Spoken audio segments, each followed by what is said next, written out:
మీకు 151 సీట్లు వచ్చినప్పుడు కదా, నేను 2 చోట్ల ఓడిపోయినప్పుడు కదా మీ ఎదుర్కొని బలంగా నిలబడింది.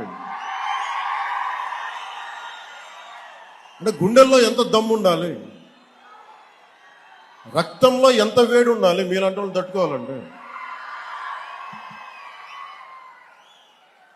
నాకు తెలిసిన సినిమాల నుంచి వచ్చినవాడిని, సినిమాలో డైలాగులు చెప్పను నేను.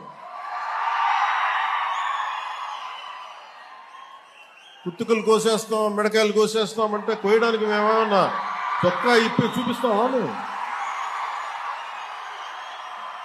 ఖచ్చితంగా మీరు అద్భుతమైన పాలన చేసి కనుక ఉండుంటే మీరు 11 సీట్లకు వచ్చేవాళ్ళు కాదు. మీరు అంటే ఇది రెలవెంట్ కాబట్టి చెప్తున్నా. ఇది కక్ష తీర్చుకునే ప్రభుత్వం కాదు. ఇది తప్పులు చేస్తే శిక్షించే ప్రభుత్వం ఇది. అంటే ఇది ఎందుకు చెప్తున్నానంటే మీకు, అంటే మీరు అరుపులు అరుచుకుంటూ వెళ్ళిపోతున్నారు, వాళ్ళేమో బెదిరిస్తా ఉన్నారు, కోస్తామంటున్నారు. మళ్ళీ మీ ఎర్ర జెండా శక్తి తెలియదు వాళ్ళకి. మీ గుండెల్లో ఉన్న ఆ వేడి రక్తం గురించి తెలియదు వాళ్ళకి. అంటే కడుపు కాలి ఉన్నవాడికి కష్టపడి పనిచేద్దాం అనుకున్నా మళ్ళీ తిరిగి కోపం తెప్పించుకోండి. పని చేసుకుని తల ఉంచుకొని పని చేసుకుంటూ వెళ్ళిపోతున్నాం.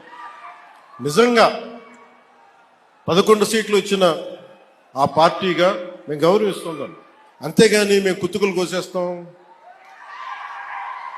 రంపాలు తెస్తాం, రంపాలు పెట్టి కుత్తుకులు కోస్తామంటే